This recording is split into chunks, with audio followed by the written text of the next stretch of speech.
Olá, meus amados irmãos, graça e paz do Senhor Jesus Cristo. Estamos aqui para mais uma aula de métodos especiais de interpretação bíblica, ou seja,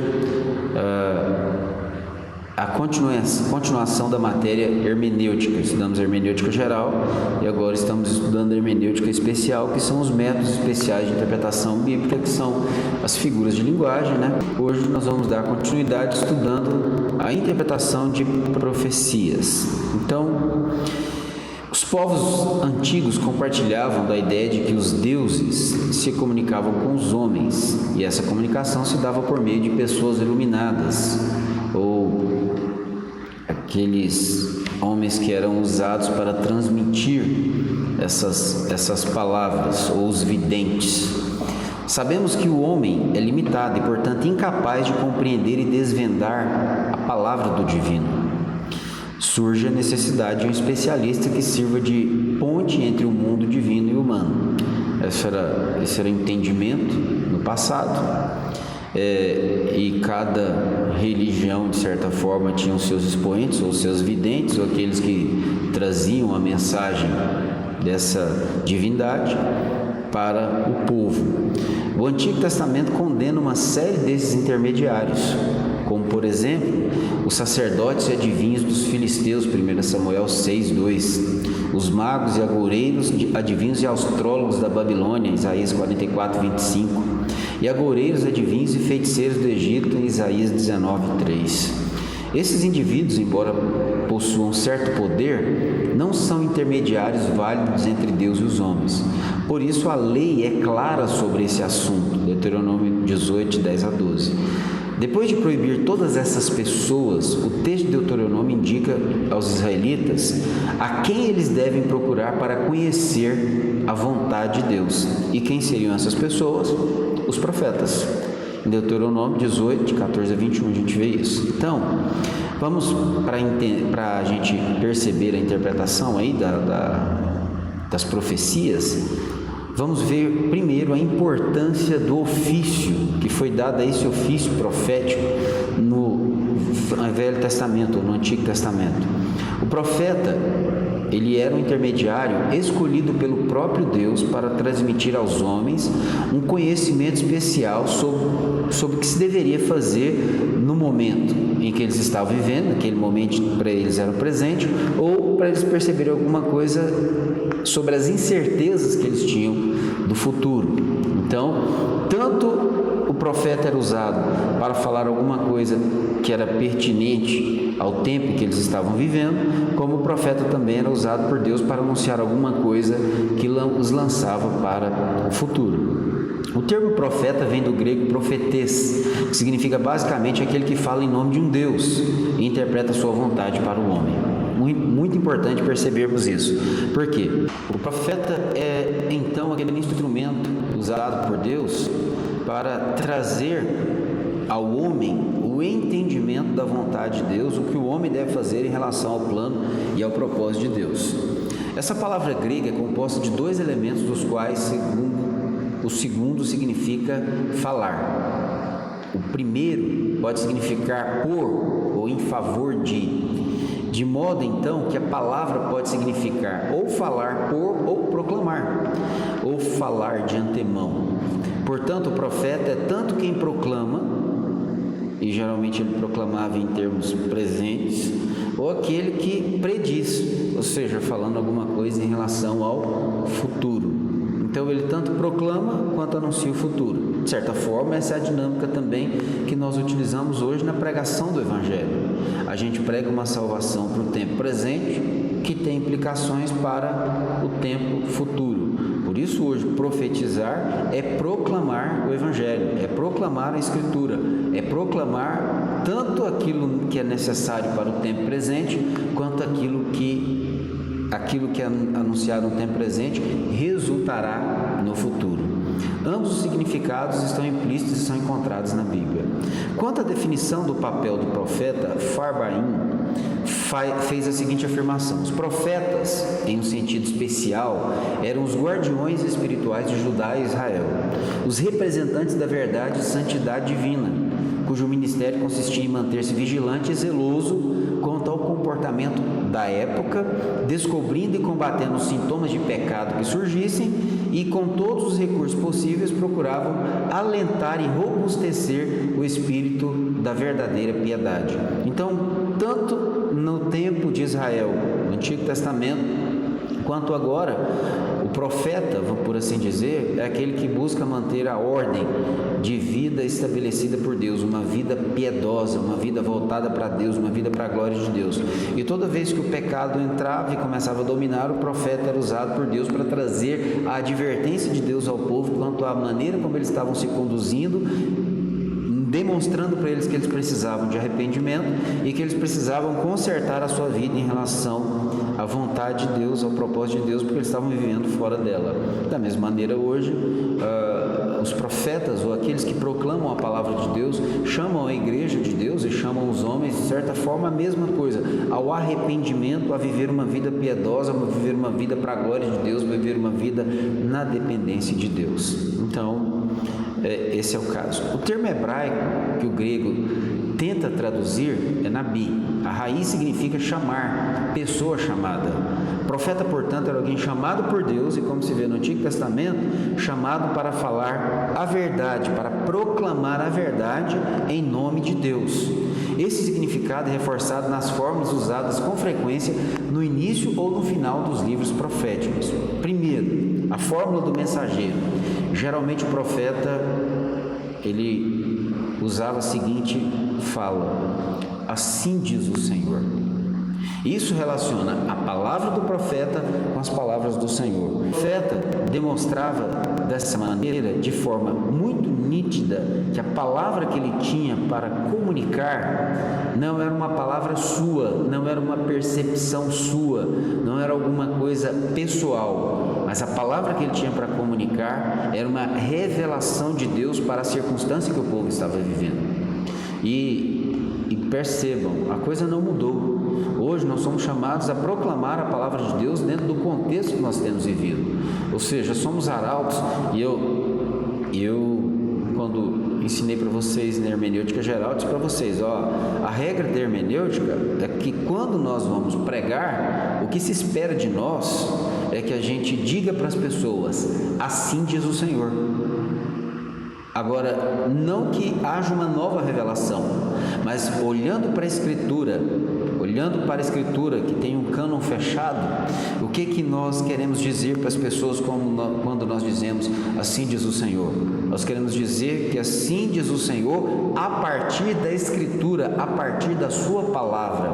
Então nós queremos elucidar, trazer à luz aquilo que Deus disse, aquilo que Deus revelou. É nesse sentido que hoje nós dizemos, assim diz o Senhor, mas não para trazer uma nova palavra, uma nova revelação, nada disso.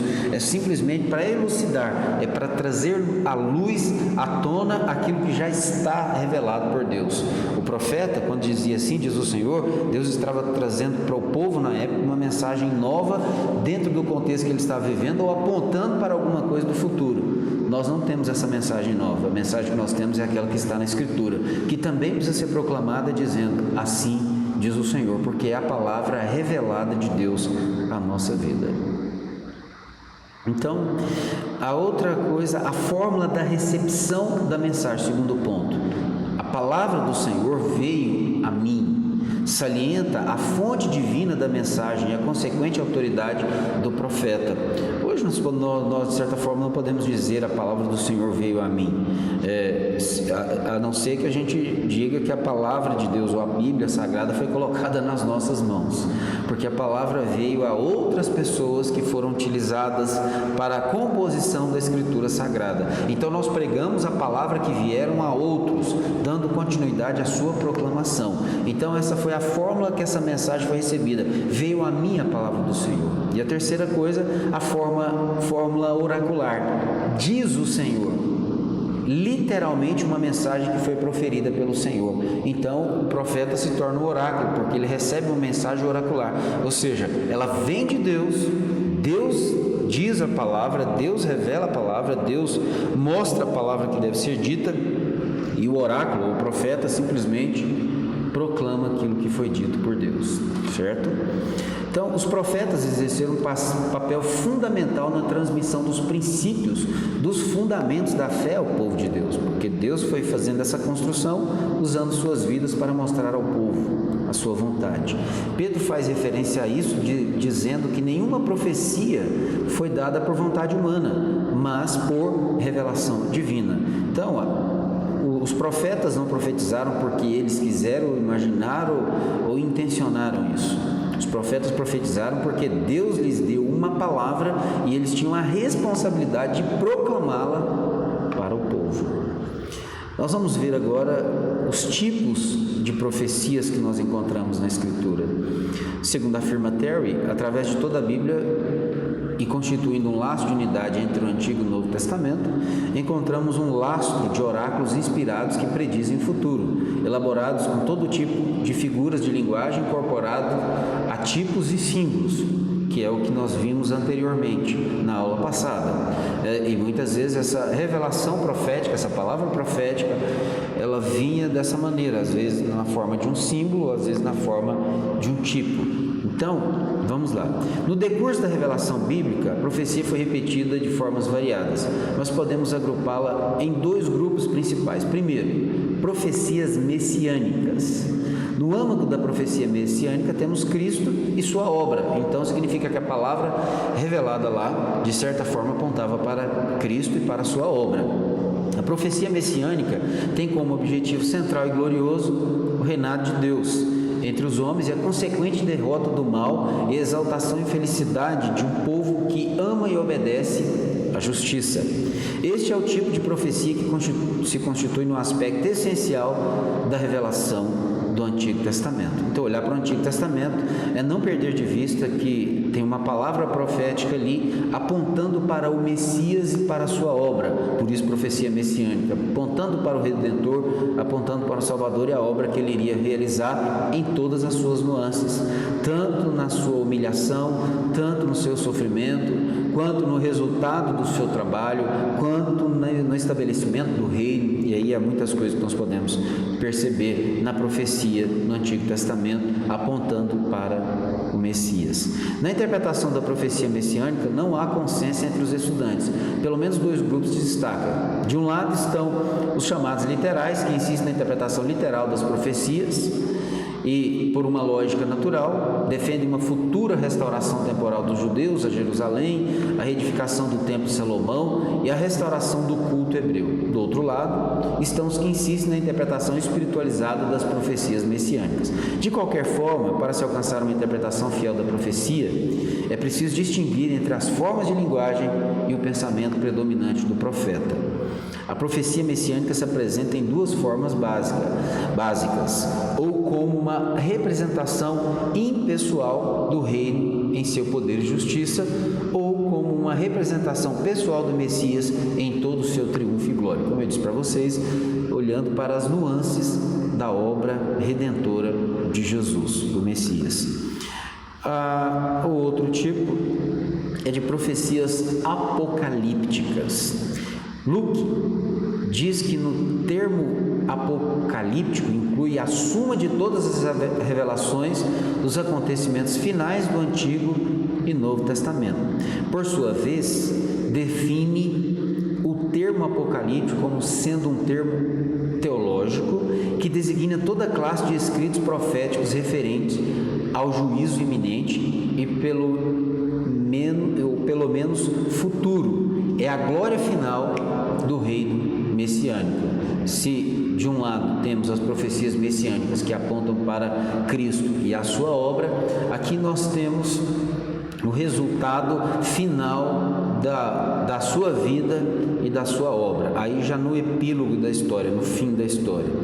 Os textos apocalípticos nos revelam a ideia de uma manifestação divina e produzem alegria e esperança no coração do povo de Deus, mesmo que demonstre o sofrimento, a dificuldade, a oposição, mas há uma esperança gloriosa que traz tanto alegria quanto promove esperança no coração do povo de Deus, porque acenam para o justo juízo de Deus, colocando em ordem todo o caos que, de certa forma, nós vivemos no presente e talvez até a final da história, com certeza. A mensagem apocalíptica é, pois, consoladora mais que assustadora. Ela permite fortalecer a fé em Deus e enxergar além das dificuldades do presente, porque ela lança os nossos olhos para o triunfo final do plano redentor de Deus. Se o plano redentor de Deus de consumar a salvação para o homem se concretizou na cruz do Calvário, a coisa não para por aí. O plano redentor, se ele está consumado, então significa que haverá uma vitória final sobre o mal e que nós estaremos realmente eternamente em segurança e gozo pleno da presença de Deus, das bênçãos de Deus, do favor de Deus. Especialmente eu gosto de citar a presença de Deus, certo? Então, nos faz contemplar também o futuro em que o choro se transforma em riso, em que a justiça, a glória e o gozo são bens permanentes do povo de Deus. Então, as profecias apocalípticas nos dão esse tipo de alegria e esse tipo de esperança, concedem a nós essa alegria, essa esperança, mesmo olhando para um momento conturbado, presente da história, de caos, de dificuldade, mas olhar para essas profecias é ter a convicção de que no futuro Deus fará toda a sua vontade e cumprirá tudo aquilo que prometeu e estaremos eternamente em segurança com o nosso Deus. Vamos ver agora os princípios de interpretação de profecias. A interpretação das porções proféticas da Escritura depende grandemente do domínio dos princípios e leis da linguagem figurada, dos tipos e símbolos. Então vejam bem, aqui tem um ponto importante que eu gostaria de ressaltar. Muitas vezes a linguagem profética ou a palavra profética vai chegar até nós através de uma linguagem figurada ou através de tipos e símbolos. Então nós precisamos ter um certo domínio já dessas estruturas literárias para que a gente possa compreender melhor quando a gente for interpretar essa estrutura profética, para nós termos mais segurança, para a gente já ter esse pano de fundo quando nós chegarmos na linguagem profética e percebermos que há esse tipo de estrutura dentro dela. E também se requer algum conhecimento da natureza das visões, êxtases e sonhos. Para se interpretar um texto de profecia, devemos considerar 3 aspectos. O primeiro deles, a relação sucessiva e progressiva da profecia. Quando analisamos a estrutura geral e funcional de uma profecia, deparamos com o fato de que ela nos oferece, primeiro, uma perspectiva global do tema e depois nos conduz a uma perspectiva mais detalhada do assunto. O exemplo claro disso é a profecia de Gênesis 3,15, conhecida como proto-evangelho. Podemos dizer que todas as profecias acerca de Cristo, do Reino de Deus, são compreendidas a partir daí. As profecias são sucessivas e progressivas em seu caráter. Como que nós entendemos isso? Deus faz uma promessa no capítulo 3, versículo 15 de Gênesis. E essa promessa dá-nos a ideia, interpretando, de um redentor, de uma redenção. E quando nós olhamos para o Evangelho, quando Jesus diz na cruz, está consumado, ele está consumada a promessa feita em Gênesis 3,15, por isso chamado de proto-evangelho. Mas aqui nós encontramos a concretização daquilo que foi prometido ali, aquilo que de forma profética foi dito ali. Por isso elas são sucessivas, aí todo o desenrolar da história, todo o desenvolvimento da história, para se chegar ao momento de Jesus dizer, está consumado. Então essa revelação ela é sucessiva e ela é progressiva, porque ela vai chegar num ponto determinado por Deus, na plenitude da redenção. O segundo aspecto é o uso de linguagem figurada e símbolos na profecia. A grande maioria dos textos proféticos foram recebidos em forma de sonhos e visões, o que explica o uso constante da linguagem figurada e símbolos nos textos proféticos. Eu já disse para vocês, é preciso perceber isso, nós vamos encontrar símbolos e tipos. Então, a linguagem figurada e símbolos na profecia, a gente vai encontrar isso. Terceiro aspecto, análise e comparação com outros textos. Os profetas empregam muitos símbolos e figuras similares em seus textos. além do que temos profecias que são similares em sua forma, o que torna necessária a comparação minuciosa. Terry alega que o intérprete da profecia deve ter em mente as seguintes considerações. Preste atenção. A unidade e valor dos textos inspirados. As profecias do Antigo Testamento são uma parte da revelação de Deus. É importante enfatizar que os livros históricos, a lei, os salmos, provérbios e a profecia são parte de uma série de comunicações divinas, dadas em épocas diferentes e constituem um conjunto orgânico de igual valor escriturístico. Então, quando nós olharmos para a palavra profética ou para a profecia, o seu conteúdo tem que estar em consonância com o restante da Escritura. Então, a gente mensura o valor, a unidade de valor, olhando para o contexto.